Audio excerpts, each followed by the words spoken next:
On this week's show, Amazon goes on the hunt, GameStop becomes the target, and Hollywood heads towards the borderlands. All this and more as we reach our next stop, the PCC Multiverse. And we're back with another episode of the PCC Multiverse. This is Gerald Glasser from Pop Culture Cosmos, Inside Sports Fantasy Football, the Lakers Fast Break, and GameStop, and GameSource. Thank you so much for listening to all of our great shows. But it wouldn't be a PCC Multiverse without my good friend. He is our own vault hunter of Pop Culture Cosmos. Got to check out what he's doing today at popculturecosmos.wordpress.com. His amazing book, Congratulations, You Suck, and his awesome podcast, Topicocalypse. It is my good friend. It is Josh Peterson. What's up, man? Just busting open vaults, exploring the planets, adventuring around with my good pal Claptrap.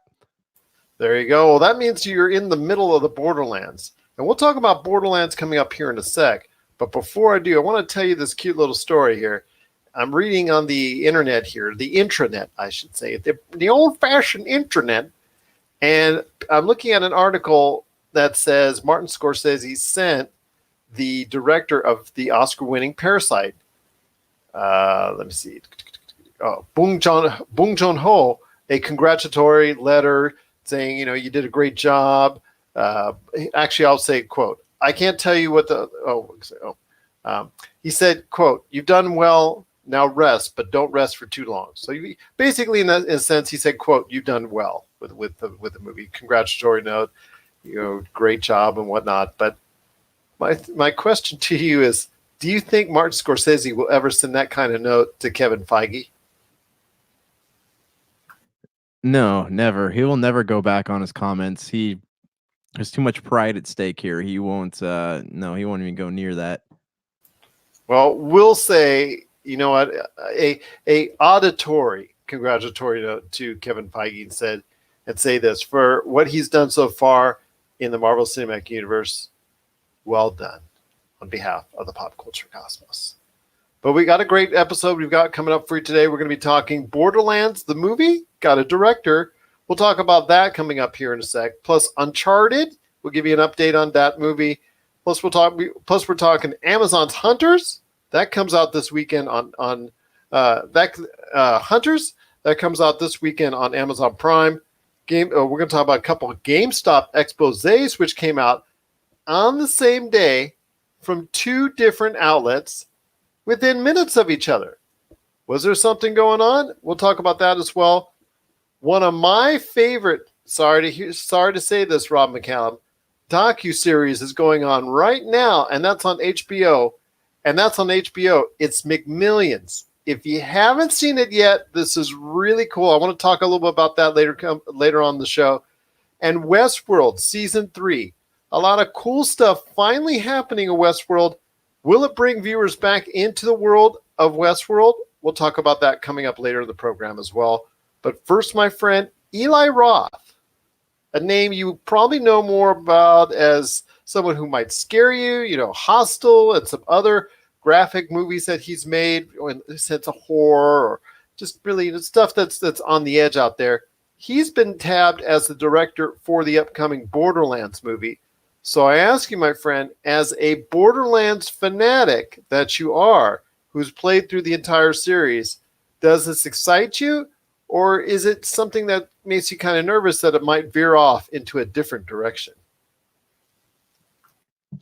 Okay, yeah, it's a great question. I've actually been pondering this all day. Eli Roth, as a filmmaker, yes, he knows what he's doing, but his movies, a lot of them, I find myself unable to watch them. Like, they are so just gratuitously violent. And I know that would be a good fit for Borderlands, but my hope would be that he doesn't take it beyond what it is. I don't want to see a scene where there's like a psycho gnawing on some guy's hands that's chained up to like a fence or something, but he's still alive. Like, I don't need to see that. Because you can take Borderlands one of two ways. You can take it the ultra violent way, or you can take it to a PG-13 level and try to, and make it more acceptable for an entire audience, I would say personally you should take it to more of a PG-13 level, because I feel with the humor that Yeah. the series has and the personality that it has, it's more endearing to that type of atmosphere. But having Eli Roth in the director's seat, I'm kind of worried it's just going to go to an ultra violent R rating, and I don't think that's the style of Borderlands. I don't think that's the style they should take. Yeah, okay, so Borderlands is known for its gratuitousness, its screenwriting, like its comedy and subject crude Fourth wall stuff type fourth deal. wall, crude subject matter, and it's also known for being that game that like is over the top in every manner. And like I can totally see that being an R movie. Yes, they could pull it off in a PG-13 movie, but I feel like it could be a very tasteful R movie, if that makes sense. Like it doesn't need to be just heads exploding everywhere and unnecessary uh gore having. For instance, like Eli Roth's like his movie, he did Hostel, he did the one where the nature people get stranded in the Amazon and that those people eat them or whatever. Like his movies, they don't need to be what they are. Like he's so obsessed with blood and guts and just things that are very hard to watch that could be a boon. You know, it could be something like people would go to the movie and say, I didn't need to see that. Like it's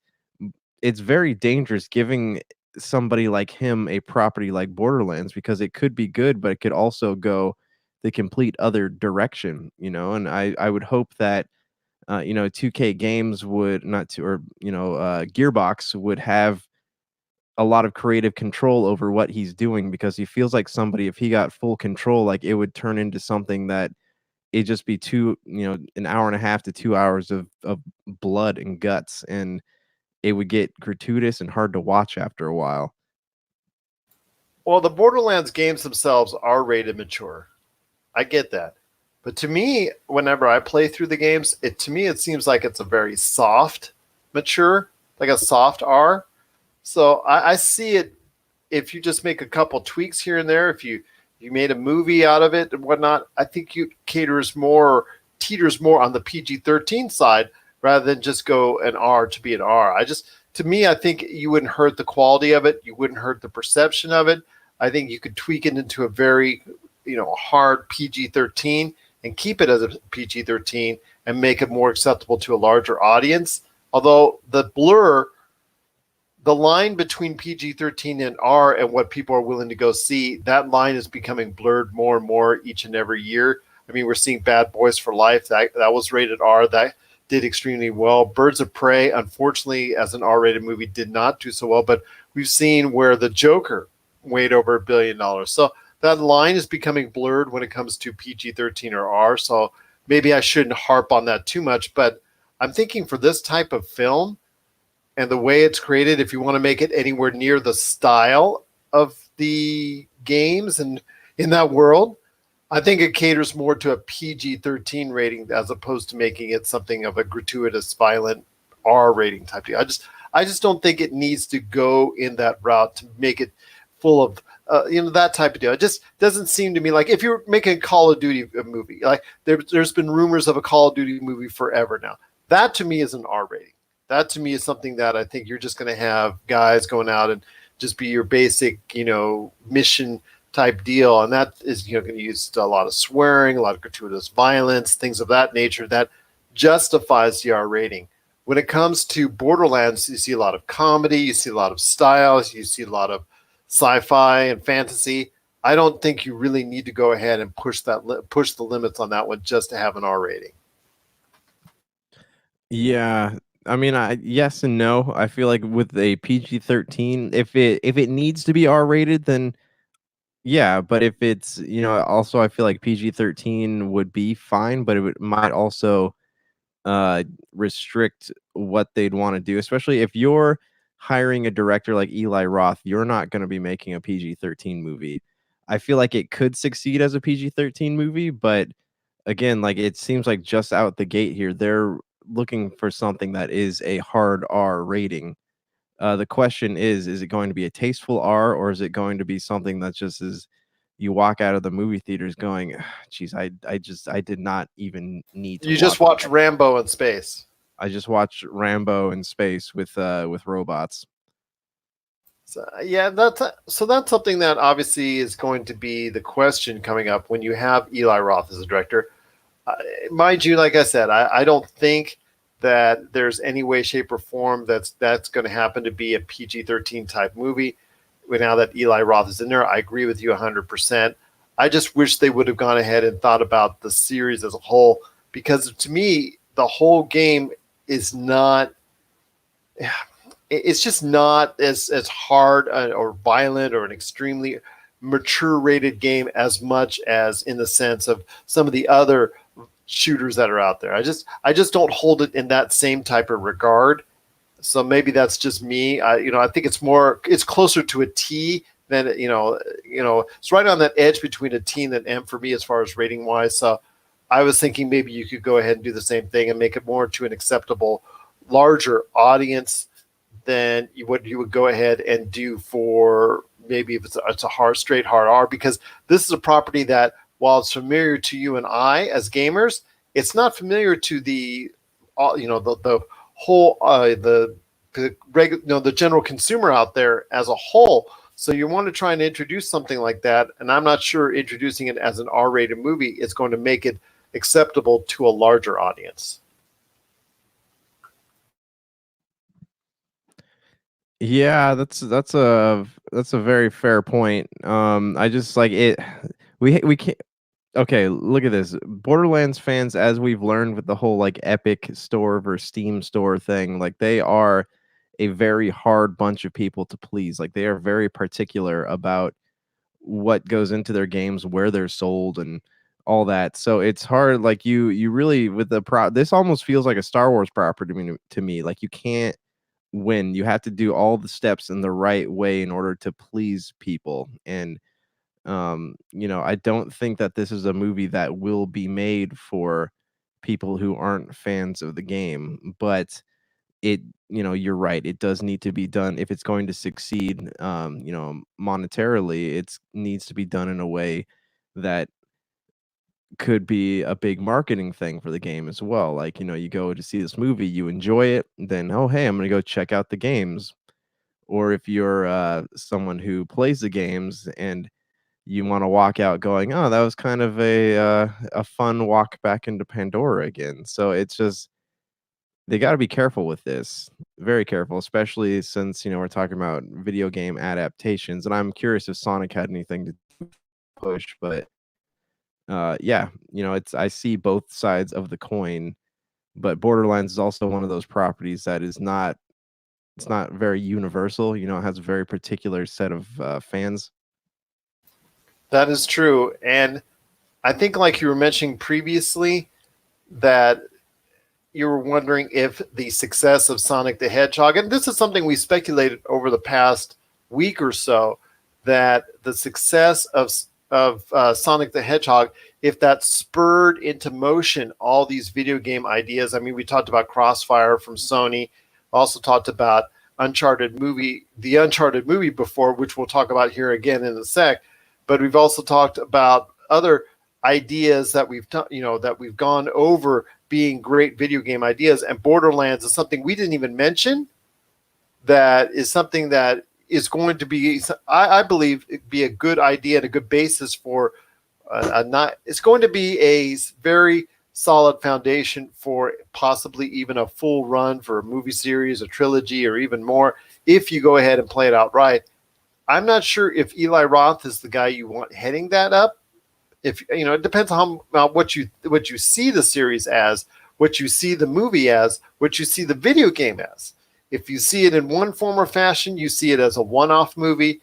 If you see it in another fashion, which I think you and I do, I think you see it as something, as a whole universe you could build, and you could create, similar to what we've talked about with the Mass Effect series, something you could create into a full-fledged film franchise. But again, we'll wait and see what Eli Roth has planned for the Borderlands movie coming up when he goes ahead and starts production. And then maybe when the trailer comes out, we'll revisit this conversation on another day about what could be coming up for Borderlands.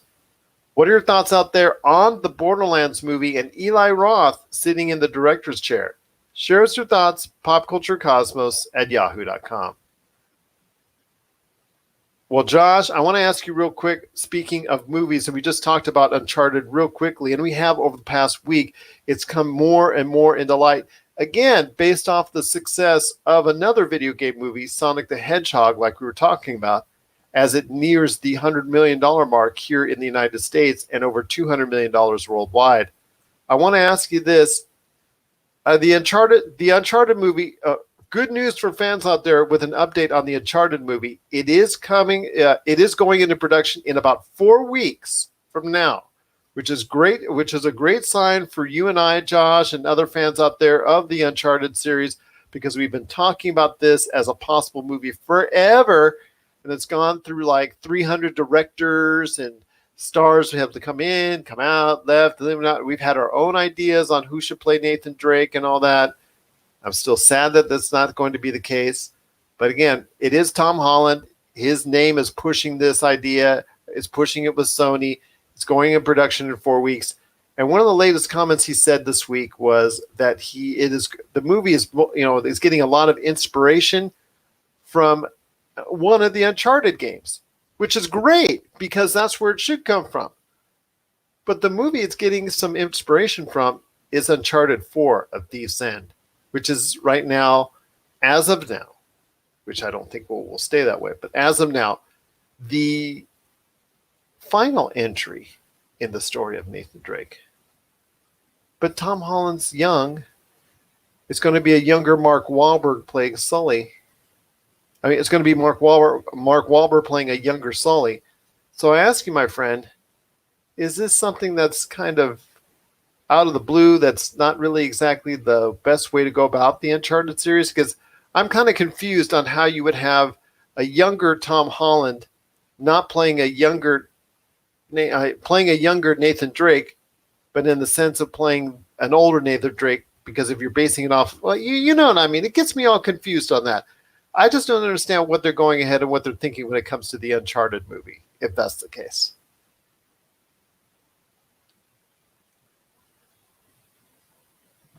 Yeah, it's interesting to me that they're working backwards, and maybe that's because there is more of an origin story in in Uncharted 4. So in Uncharted 3 has the origin story. Well, it does, but there's also like the story the brother between him and his brother. So I'm wondering if they want to have that storyline revolving around the brother. And also we have to remember, like, Tom Holland is not a good pick for Nathan Drake, and like, he's a good actor. He's definitely a great actor, but he doesn't have what he's not Nathan Drake, and I know he's in that movie with Daisy. Was it Daisy Ridley? Preach, my friend. Preach, my friend. It feels weird to me, and my hope would be that if this movie is successful, that he'll grow into the part, but it's just, he's not funny enough. Like, he's not sarcastic enough. It just seems to me like he played the game and said, hey, I'd like to do a movie off of this. Yeah, or Sony really, because he has the clout with Spider-Man. And Sony, he's Sony's golden boy right now. But yeah, I just, like, it feels weird to me. So it would make sense, since he's so young, that they would want to do some kind of origin story. Because if you look at the Uncharted games, Nathan Drake is, I think he's in his 30s at the most minimum of ages. But yeah, so I mean, I would hope that they would build onto the franchise a little bit bigger. But I mean, from that point, maybe they could move the other games forward, because the other games have really great stories. It's just, what do they want to do after this? Is this going to succeed? Is this a great move for a movie that has been in production hell for so long? But that's the thing. Uncharted 4 deals with Nathan Drake and his brother at an older age than what he is right now. He closely resembles, he's actually older than that. He's at a different kind of age, where in Uncharted 3, they go back to a young Nathan Drake, where he's just starting out in that world, and he meets up with Sully. That would have been a better start, and that's what I thought they were going to go with when they first mentioned Tom Holland in the lead role as Nathan Drake, as opposed to what we're seeing now with Uncharted 4. Uncharted 4, the scenes with Nathan Drake and his brother they're at a little bit older age than what Tom Holland is. You know what I'm saying? It doesn't seem to fit with what's going on. I said before, Scott Eastwood. I know he's not a household name, the son of Clint Eastwood. He's done a few movies, the Fast and Furious movies. He's got the look of Nathan Drake. He can be arrogant like Nathan Drake. He can throw jokes and things of that nature. I'm sure he would have loved the opportunity to go ahead and get this role. I thought personally he would have been most effective for that type of role, just because he fits the persona and look of what Nathan Drake is all about right now. Plus, he's in his mid-30s, so it makes perfect sense to go ahead and put him, because if you get this into a successful franchise, he would be apt to be able to do 3 or 4 more. But then again, you have Tom Holland, and I understand you want to grow him into the role, but it just seems like an awful fit where his age is, because you can't do him as you can't go ahead and picture him as a really young Drake. But then the time that they spent in jail, him and his brother were at an older age than what he is now. So it kind of just doesn't fit with the whole theme of what we're talking about when it concerns the Uncharted series. So again, I agree with you 100%. Tom Holland is not a right fit for this role, but I think they're just going to go ahead with Sony and the script and all that. And since production's coming up in 4 weeks, they're just going to go ahead and make up, Nathan Drake and use just some of the elements of his character that are so endearing to us, just basically mold it around Tom Holland and make it like we talked about before with Al Pacino, not having the actor, mold himself around the character rather than the character mold around Tom Holland.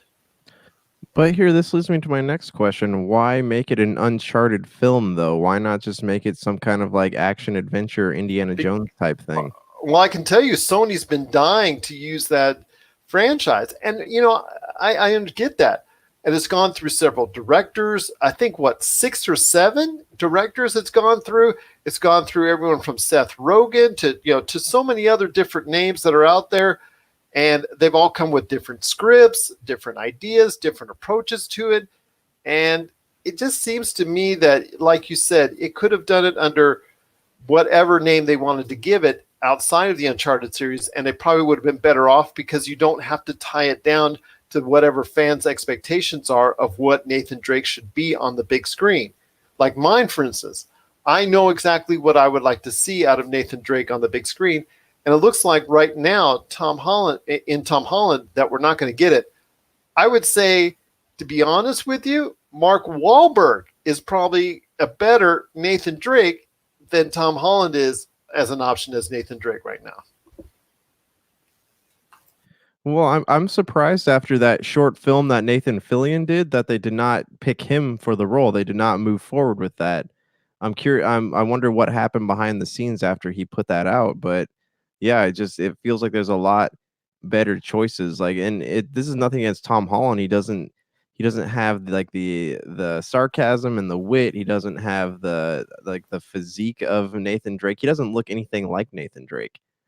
And I mean, do you actually picture him punching, so many guys out, all the bad guys out that you do in the Uncharted games? I just don't see him picture him doing that without having some sort of excuse or thing, like, for instance, when getting bit by a radioactive spider. Yeah, he plays a good teenager, but he does not play a good explorer, if that makes sense. Yeah, it's puzzling, and we're going to see it anyways because it's Uncharted. And the fact that we love the series so much, but again, as we've moaned and groaned over this over the past 2 years since we heard Tom Holland's name attached to this, it's had us scratching our heads. And now as it gets closer to the production start of it, and it's going to be released early next year, it's becoming a reality. And I'm in a way thankful that the Uncharted series finally will be becoming a reality. Will I be this enthused by it this time next year?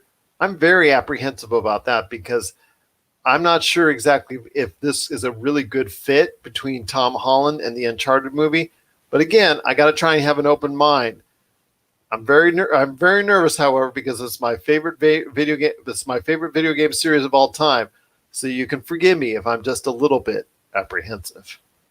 What are your thoughts out there on Tom Holland? Tom Holland as Nathan Drake with the Uncharted movie coming up real soon. It's going to production in 4 weeks, and it'll be coming out in early 2021.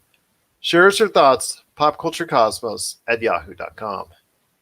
My friend, before we hit the halfway mark on our show, I just wanted to ask you real quick, did you get a chance to see the Westworld Season 3 trailer? I was really enthused by it.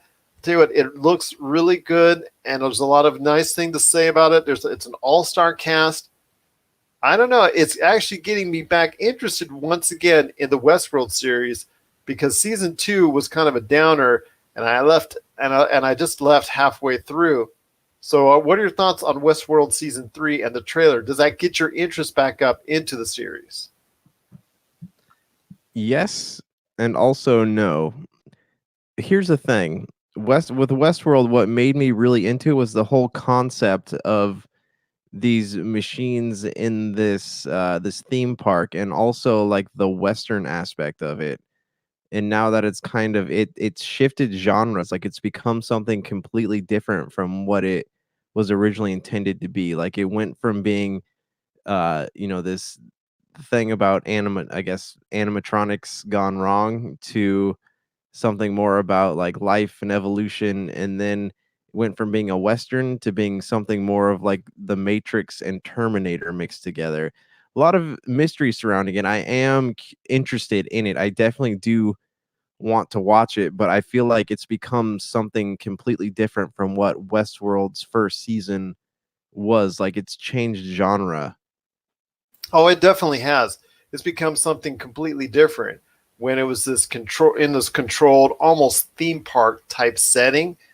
And after that, I think really for me, outside the season 2 kind of was like, so I didn't even finish it.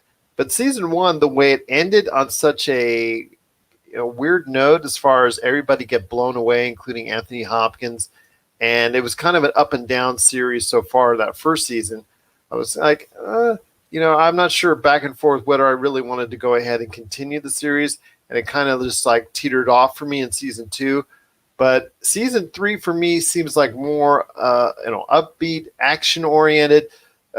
Something that is, like you said, on a different level than the actual concept of Westworld itself. And this is something, if you base it off the old movie, I mean, they didn't even go anywhere as far as near this in the older movie, that's based loosely off of when you consider what happened in the original Westworld movie. So this is something entirely different. And I'm glad that that they made the call to go ahead and expand this universe even more.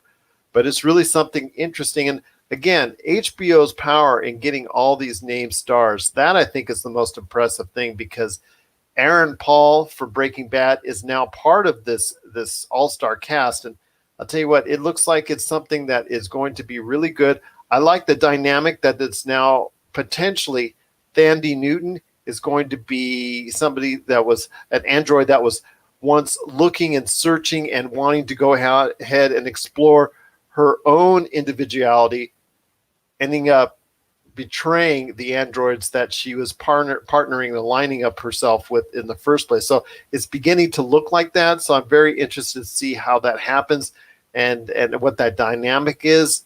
But yes, it looks like something that's going to be very interesting to see if there's a revolution in hand. And this is something that we could have talked more about if Blade Runner 2049 had or ever got a sequel, is something that maybe we could have seen more of that type of dynamic in the Blade Runner universe as well. So I'm hopeful that it will go ahead and execute a lot better than what we've seen in season 1 and season 2. But I want to hear your thoughts even more on exactly where you think it should go when it concerns what's going on in Westworld season 3.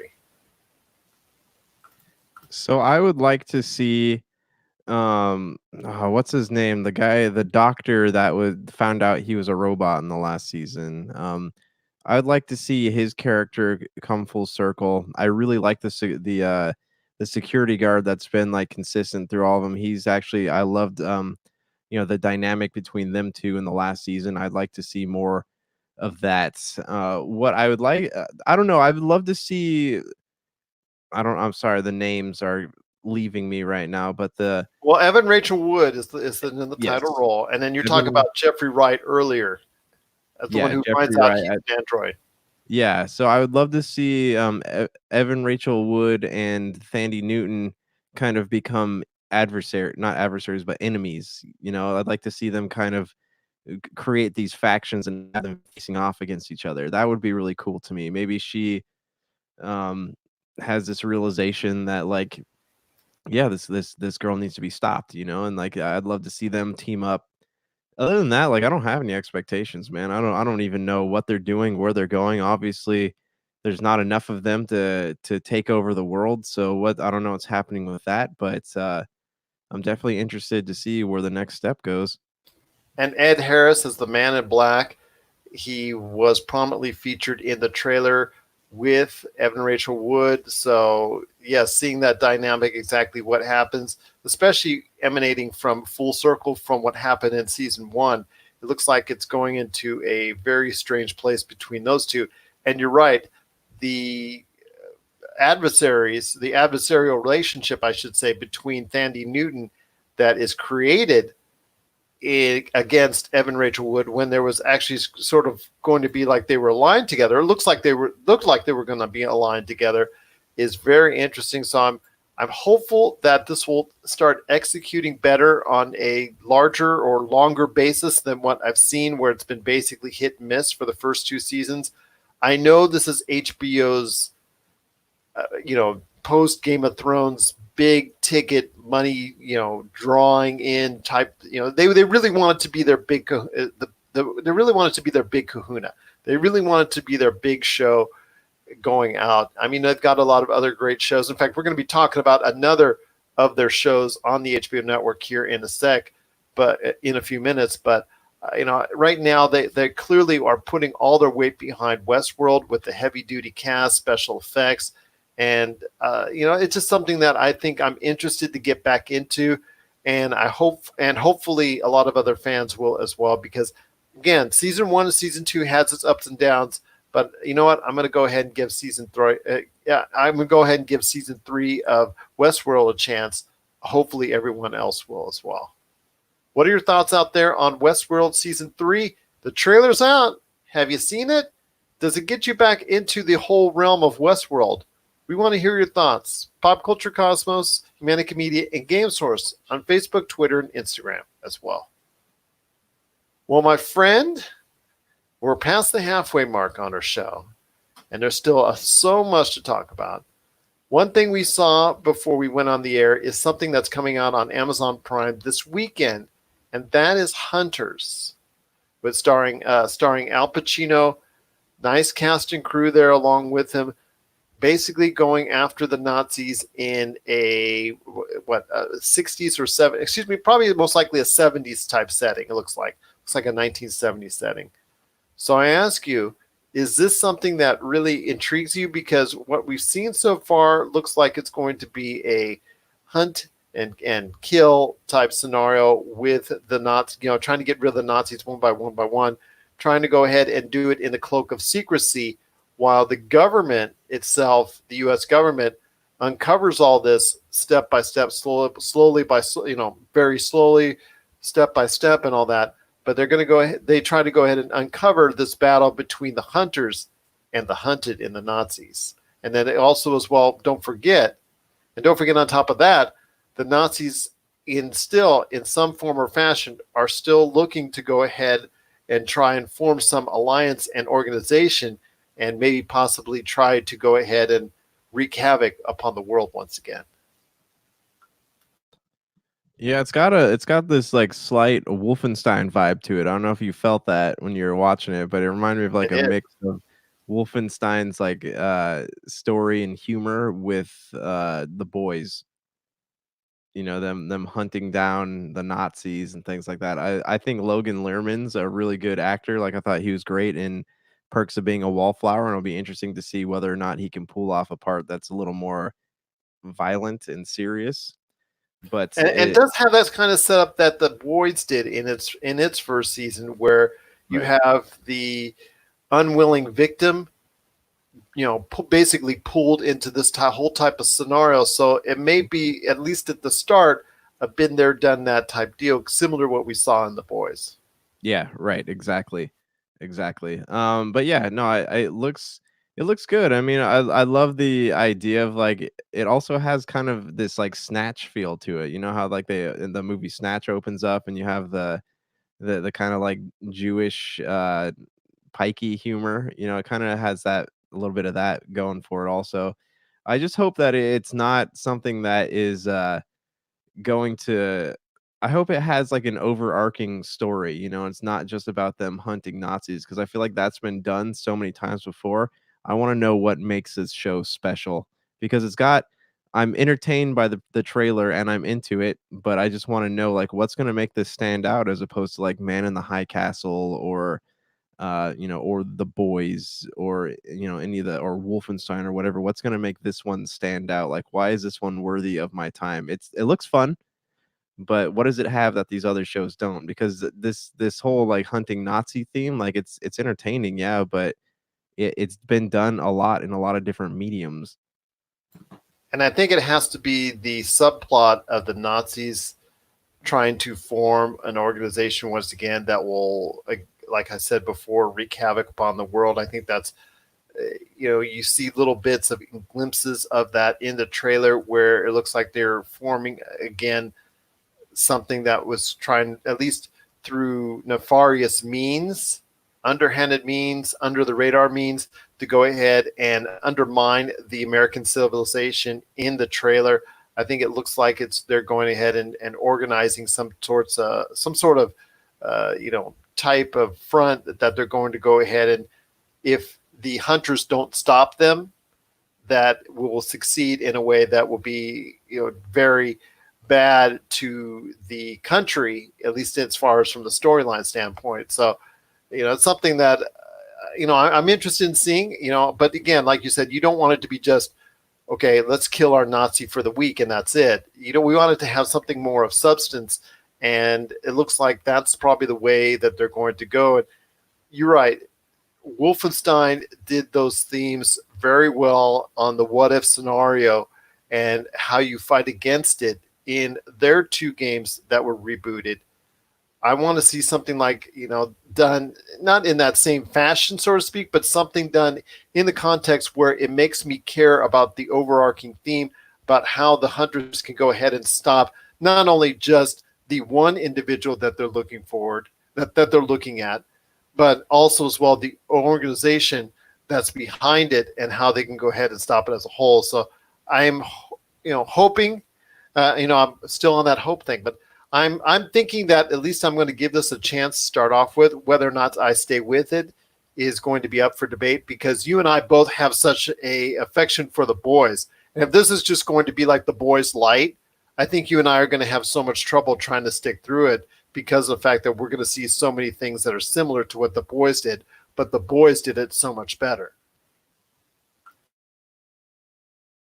Sorry, there's an airplane going over. I don't know if you can hear that. Oh, perfect. Okay. Well, yeah, the Boys did it, and I'm wondering if like this was greenlit by it's Amazon, right? Yeah, I'm wondering if this was greenlit by Amazon just because of the way it does feel so much like what they did in The Boys. But yeah, like it. I don't know, man. Like it does now that I'm thinking about it, it does have like more similarities to The Boys than I care to have. What makes this unique is the big question here. The writing looks good, the editing looks good, but that might just I am interested. It's got that unknown factor to it. So I'm interested in what this could possibly be. What is the overarching story? There's a lot of elements to it that I'm fascinated in at the moment. There are a lot of elements that I'm interested into as well. I just want to see something that's going to satisfy us, at least as of the end of season one.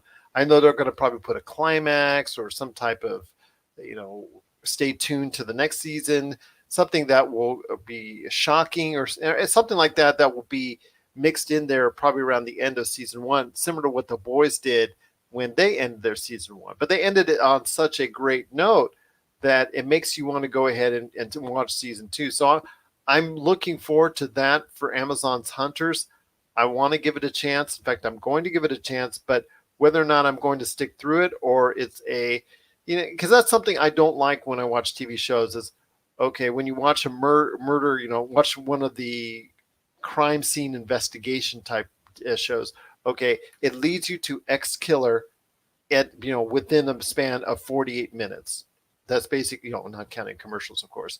It leads you into that type of deal, and that's something I don't want to see. I don't want to see just okay, we're going to kill this Nazi every week. We're going to kill this one every week. We're going to kill this one every week. I want to see something that's variated with an overarching theme or an overarching storyline that they go ahead and throw in there, because you and I are going to see every week. If we watch this show, we're going to say, oh yeah, we've seen that before, been there, done that. Oh yeah, we know what's coming up next. I, as a viewer, I don't want to be, knowing what's coming up next, because if we do, then it becomes less fun for us to watch and less enjoyable, and it won't keep us entranced as viewers for very long. So that's something I'm very I'm very worried about when I watch Amazon Hunters, because of the success of the boys. And that's something that I think that you and I both are going to be looking at it with those tinted colored glasses that we're going to be seeing it as. Are we going to be seeing this as a similarity to the boys? Hopefully not. Hopefully hopefully it'll create another type of platform that'll go ahead and keep us interested all the way through. Whether it does so remains to be seen. But Amazon's Hunters comes this week to Amazon. Hunters comes this weekend to Amazon Prime. So we're going to go ahead and give it a shot, and we hopefully, and you know what, we hope that you do too as well. And so if that's the case, let us know. Are you interested in Amazon's Hunters? Are you going to go ahead and give it a shot? Are you going to stick through it? Share us your thoughts, popculturecosmos@yahoo.com. Obviously, it has real weighted, importance because of the tragic innocence, the travesty that happened over the course of World War II, and obviously the reasons why are very, right there, emotional, and get you right there. But is it going to be the type of thing that we're going to be sticking with the entire season? We want to hear your thoughts on that as well. popculturecosmos@yahoo.com. Well, my friend, I wanted to ask you this when it comes to GameStop, because GameStop is something that, I know people love it or hate it. People, they go in there and they're regular customers, and they go and they buy, they go and they trade, or they, like us, that they go, I'm sure you go in on seldom occasions, and I barely go in there at all these days. I go in there more for the video game apparel than anything. There are just gamers out there who don't even go at all because they buy everything digital, or they just don't like their experience that they've had there. Well, within a matter of minutes, not hours, not days, not weeks, but minutes, there was not one, but two GameStop exposés that were published by IGN and by Polygon. In fact, the one that was done by Polygon was done by Colin Campbell, who is someone I've interviewed and I've been fortunate enough to interview in the past. So I ask you, with both of those exposés, as it were, coming out within minutes of each other, describing the, I should say, terrible atmosphere that's currently there because of the fact that their financials are so poor at this point in time, and their outlook long-term for their brick and mortar stores, as we've said on this show on several occasions, is not good at all. The atmosphere there is really dark and very bleak, and it's portrayed onto the desperate, I should quote, quoting one of these articles, desperate nature of the company as a whole and the way it treats its employees and what they're asking the employees to do. So I ask you, my friend, coincidence that these two stories came out 11 minutes apart? I don't know.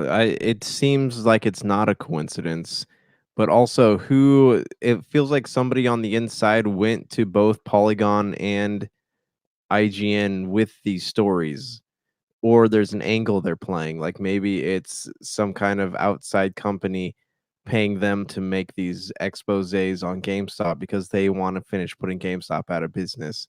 The timing of it seems very, very off to me. What went through your mind when you saw these both pop up?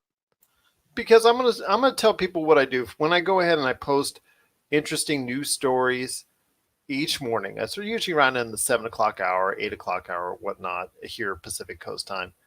Sometimes even earlier. What I do is I scan most of the major outlets that are out there: GameIndustry.biz, GameSpot, IGN, Polygon, Variety, Hollywood Reporter, and I go ahead. I throw some of the more interesting stories that are out there that are on, and they go to Game Source on Facebook, or if they go to Pop Culture Cosmos on Facebook, I throw those stories there. Well, I was looking and I saw this one article that came up about from IGN about their story on the attitude, what's going on, and the dark nature, the bleak outlook, for the individuals that work there and the pressure that they're under, and the whole 9 yards. Okay, this is an interesting story. I looked like it's good, pretty good article and whatnot. I'll go ahead and post that. And then right after that, I looked at Polygon and I see Colin Campbell's article, and I looked at the post date, and it's just a few minutes apart from each other. It can't be coincidence, my friend.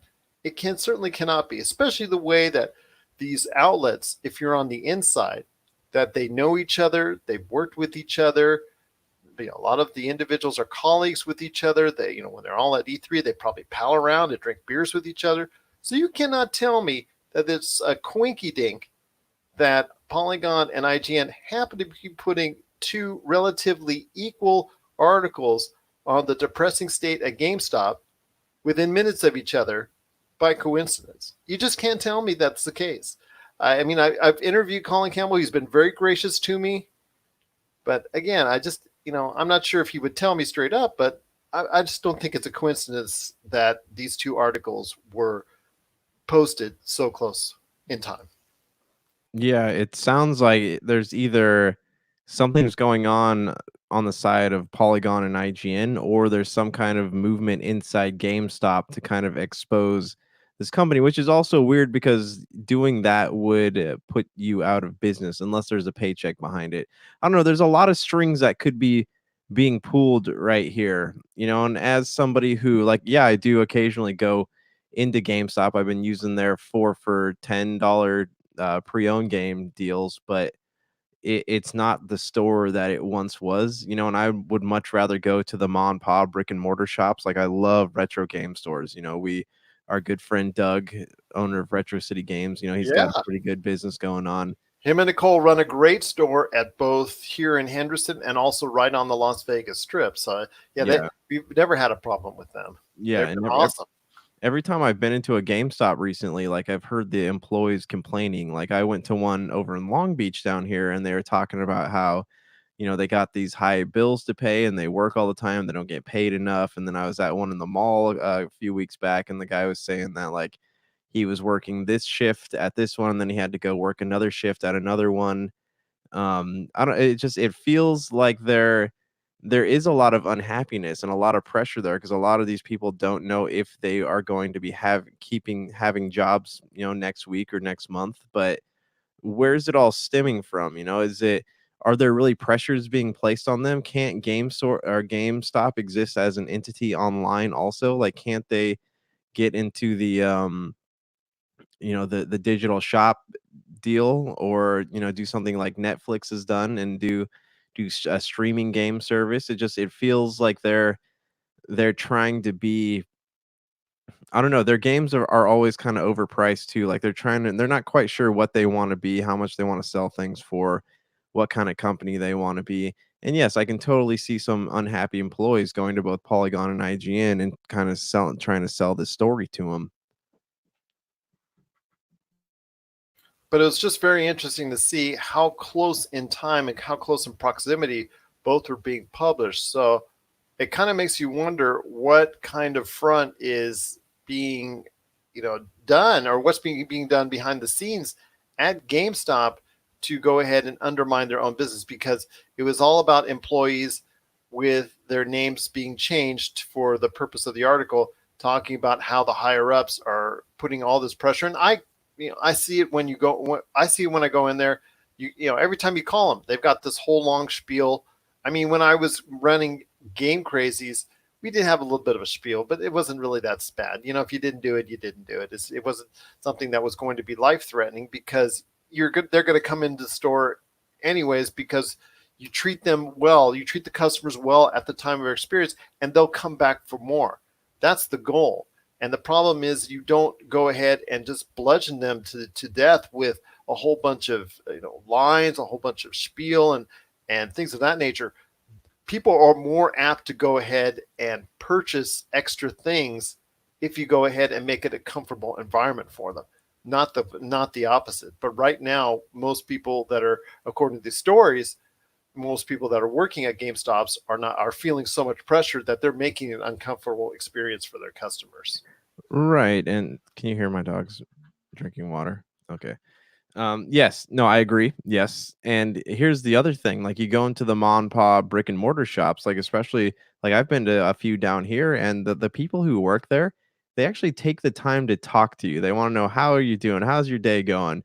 And you talk about a certain game, like, oh, I love that game. I used to do this, this, and this, or I like, have you tried this, this, and this? Like they're more personable. Not every word they have with you go to GameStop and all the employees look like they're having a bad day, and everything they say to you is designed to sell you a pre-order or a product or some kind of like game sale they have going on. And their rewards program is a joke. You have to spend $500 to even get like 10 free, $10 off on something. Like they have all these things in their all these loyalty programs, and it feels like you're getting a good deal out of it, but you're really not. So there's not really, they're trying to make you feel like you have an incentive to shop there, but there isn't really. And even with like their used game sales, they have the 4 for 10, the 4 for 20 deal. They have none of their games have the cases. It's like if you're a collector, there's not really any point. Just go to a mom and pop brick and mortar store, because none of these games have the cases in them still, the original cases. It's all paper because they accept, the discs and stuff like that without the original casing. So even as a collector, there's not really a lot of reason to go to GameStop anymore.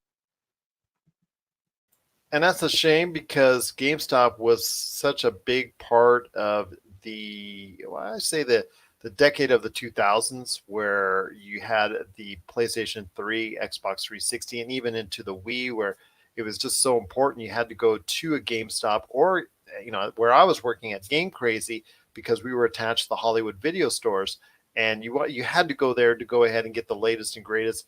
And now, because of the changing marketplace, and I know GameStop has tried to get into the digital space. They bought ThinkGeek, and that was really a step backwards for them. That really didn't work out very well for them at all, because I know they had to not only eat all those costs, but it's just not turned around where people are buying as much pop culture stuff. I know I do, but when I go there, I'm only looking for the clearance stuff. So, there's probably more people like me out there that are just going there to look for the clearance stuff, because all the other stuff that's there is so overpriced.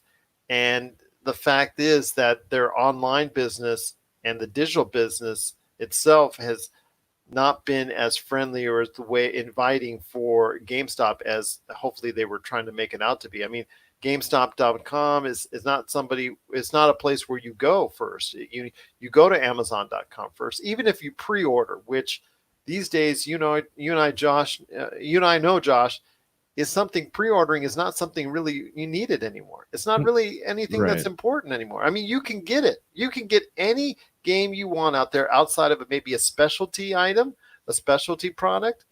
You can get it and really with relative ease, either from a brick and mortar, store like Walmart or whatnot, Target or whatnot, or just go online, Amazon, and have it shipped to you within Yeah. sometimes the next business day. Right. So I have ordered Sega games off of GameStop.com, and not only are they all like outrageously overpriced, but I buy every time I buy, like I say I'll buy 3 games from them, they only ship me 2 of them. they don't, they go, oh yeah, we'll discount your money or we'll get the product out to you, and they never do. So I just got tired of dealing with them, and I don't buy things off of their website anymore. It is disappointing to see where GameStop has fallen, but unfortunately, it is part of the business. But you see all these other mom and pop stores or these other stores that are video game specialty stores that are still thriving because they embraced the retro well before GameStop did. I mean, GameStop, remember a couple years ago when they tried to really get into retro and they were asking for all this retro stuff in trade or whatnot. That was great for a hot minute. Now it's all about technology, and that's something the articles stressed as well, is that they want your phones, they want your tablets, they want your technology items even more so than the games themselves on occasion. So it's just kind of disappointing where GameStop has come from to where they're going now. I mean, it does look like with all the money that they're losing, because we reported here on this show how many millions of dollars they are losing each and every quarter, that it just, the writing's on the wall, my friend. It's on the wall. It's just a matter of time. And unfortunately, it's a system of that's perpetuating in and of itself. It's bad numbers are creating a lot of tension, which is creating a lot of poor customer service, which in turn creates more bad numbers. So it's just this vicious circle that's going to continue until there are no more GameStops, and that would be really bad to see. Yeah, I agree. I agree. Like I don't hate GameStop. I do have fond memories of like going out and waiting outside their stores at midnight for the latest games to drop, and having that whole community come together, but they don't really have that anymore. And if you go into any GameStop at any given moment, there's not really, if there's anybody in there, it's no more than like two or three people. The even like kids don't play games as frequently as they used to. It's still like the older crowd, like people in their 20s, 30s, 40s, 50s, whatever it might be, and they're playing them from home. They don't need to go to the GameStop. They get to download them. So I just, it's pointing, all signs are pointing to them going out of business. You even go into a GameStop, right? They've laid off half of the Game Informer staff, and you go into a GameStop, you look at their TVs, and there's not a lot happening on them anymore. It's one person sitting in front of a green screen talking about something. Like even the production value of like GameStop TV has dropped significantly. So there's all the signs are pointing to them closing their doors for good. And well, that would be sad. I don't see them catching on to whatever fads are keeping the mom and pop stores open, because they're a corporate run entity. Even if they try to adopt the whole idea of retro based games, they're a corporate run entity, which means that if they have stock that's not selling, it's going to end up costing them money because they have to deal with distributors. Whereas these mom and pop retailers, they can get away with ordering very little and then keeping a giant inventory of used games on hand and not have to pay for those. Because the So used inventory, that's where the money is. That's where the right, profit lies. right. And so, but GameStop doesn't have the luxury of doing that unless they don't, what's it called when you don't franchise yourself? Like you can have your franchise, but you're allowed to own one by yourself. Or that's just, you're just an individual entity. You just Well, kind of basically, kind of like how Chick-fil-A's are, right? Like you can own or McDonald's, like you can own your own Chick-fil-A or McDonald's. You just have the brand name. If they did something like that, I could see but then you're maybe those. franchising it out. You're a franchisee.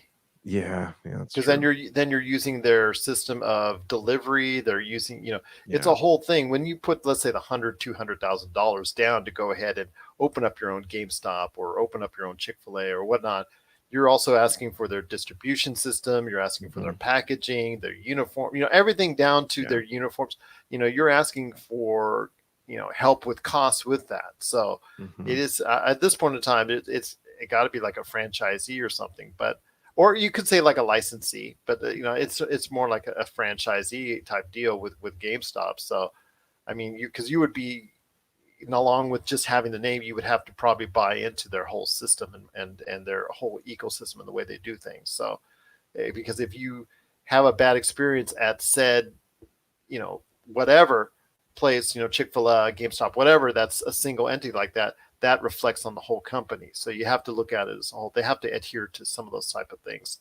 Before we head on out on this GameStop issue, I want to ask you, because this is something that was dear to me when I was running game stores, is that I had people not only who I thought could be very good customer service wise, and I think I had a pretty good crew, but I put the locations I was running, but I would also make sure that they know the games, that they would talk about the games, and that's something that I think is not always there when it comes to GameStop. Have you had those situations where GameStops you have the individuals that know their stuff, and then the ones that when you're trying to go ahead and when you're trying to go ahead and pre-order Uncharted 4, you get asked what system is it on?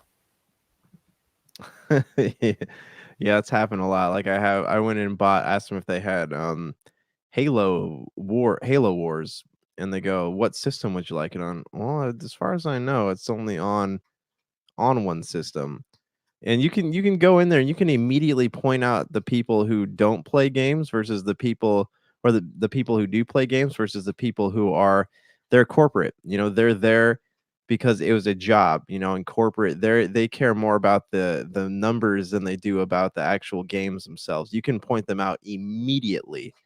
And because of that, like, I don't like to talk to people there, and you can even look at the people when they start talking about games like, "Oh yeah, you love Last of Us, like Naughty Dog makes some great games, it's fun, you can do that." They start giving you details on it.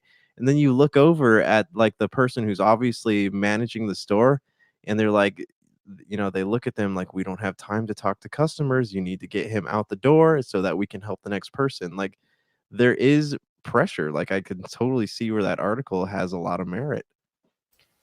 Well, they're out now on IGN and Polygon. Give them a read, but also look at the time that they both were released out into the wild. It is an 11-minute difference, so I don't know. I think there was something fishy going on there, something behind the scenes that we're not aware of, leaking it out to the press, at least these two different press outlets. So I'm not sure if everything's going well. I know for a fact nothing's going well at. I know for a fact that something's up at GameStop. It looks like it's that they're getting it from all sides, not only from the customer base, but from general economics, from the digital, but also from GameStop inside as well. What are your thoughts on the outlook for GameStop? Is it not? Do you think like us that it's not very good? Are you interested in knowing more about what's going on with the world of GameStop? Let us know. popculturecosmos@yahoo.com. Well, it's been a great episode, my friend. I cannot thank you enough for being part of it as always. But before we head on out, man, speaking of HBO, like we were talking about earlier with Westworld, I got to ask you, my friend, have you been watching McMillions? I have not. I remember you mentioning it a couple times, but I have not had the joy of sitting down and watching it yet. Let me ask you this. During the 90s, did you go ahead and play the McDonald's game? No, I played the Burger King games. You didn't pull out the tabs on the McDonald's games when you got hamburgers? Oh, yes. Yeah, but that's the Monopoly one, right? Yeah, that's the McDonald's Okay, Monopoly game. Not the one at Albertsons or whatnot, but back Okay. in the 90s. Did you get a chance to play the Monopoly game at McDonald's? Yes, and I always won like free hash browns and fries and things like that, but I never won any money ever. Exactly. Well, the McMillions series that's out, and I'll tell you what, that docu-series, it's three episodes in as we speak about it today.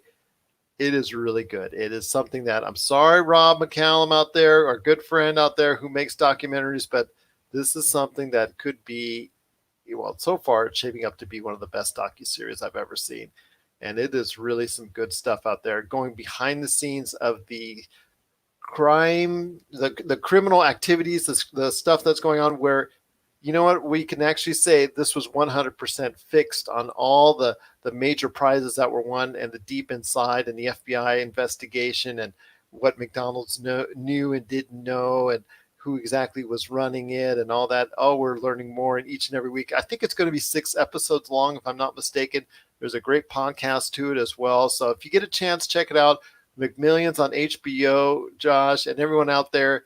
It is a definite worth watch. It is very intriguing. If you like the true crime, and we were talking about this recently about the wave of a wave of interest in true crime and all that.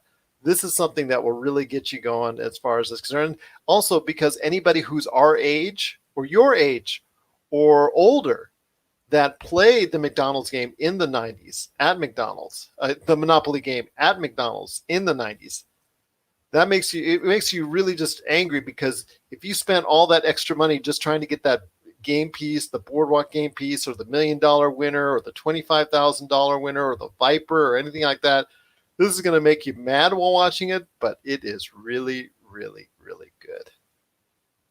Well, it has been a great episode. Oh, go ahead.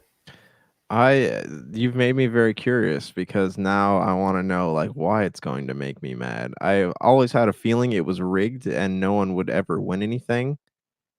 It feels like the perfect marketing ploy, but I didn't think that they would sink that low.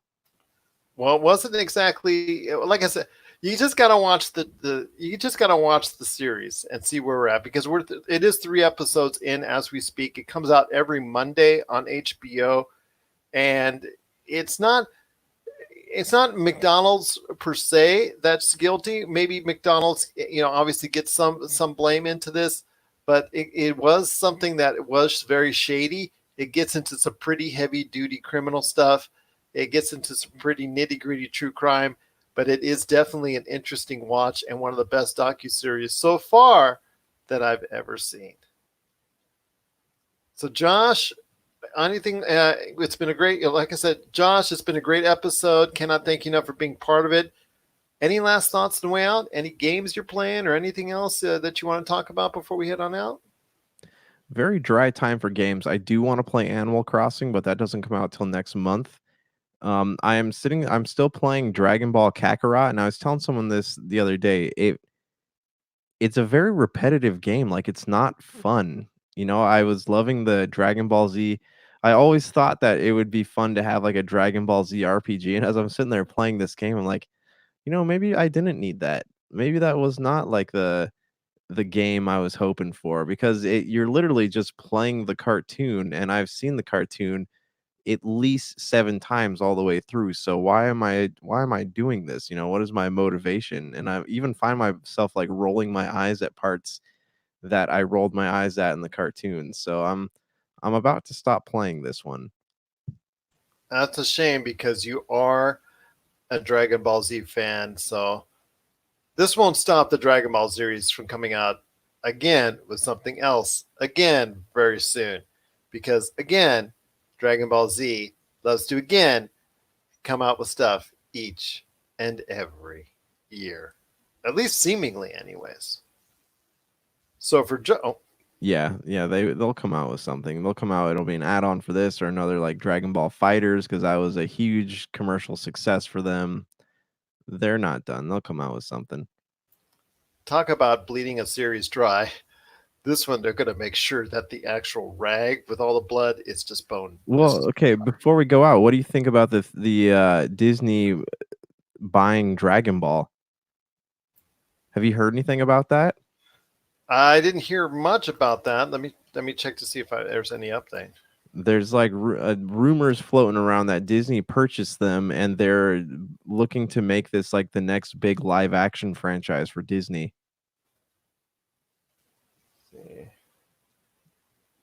It's rumored to be developing a Dragon Ball Z cinematic universe. So it's rumored to be developing. So if it ever comes to fashion that Dragon Ball Z and Disney are going to be getting together, that could be a big win, at least for the Disney Plus owners out there, because I don't think this would go really to cinematic fashion, but There's I think too this would much be of it. what? There's too much of it to do a movie. It feels Yeah, like it would have to be some kind of streaming, but it would have to have a big budget. That's the thing. Disney. I think they could go ahead and shell out the fortune for shell out the cost for a Dragon Ball series, as long as they're doing it right. So for Josh Peterson, this is Gerald Glassford. It's another beautiful day in paradise right here in the PCC Multiverse. We thank you for listening. And here's hoping you have yourself a great day.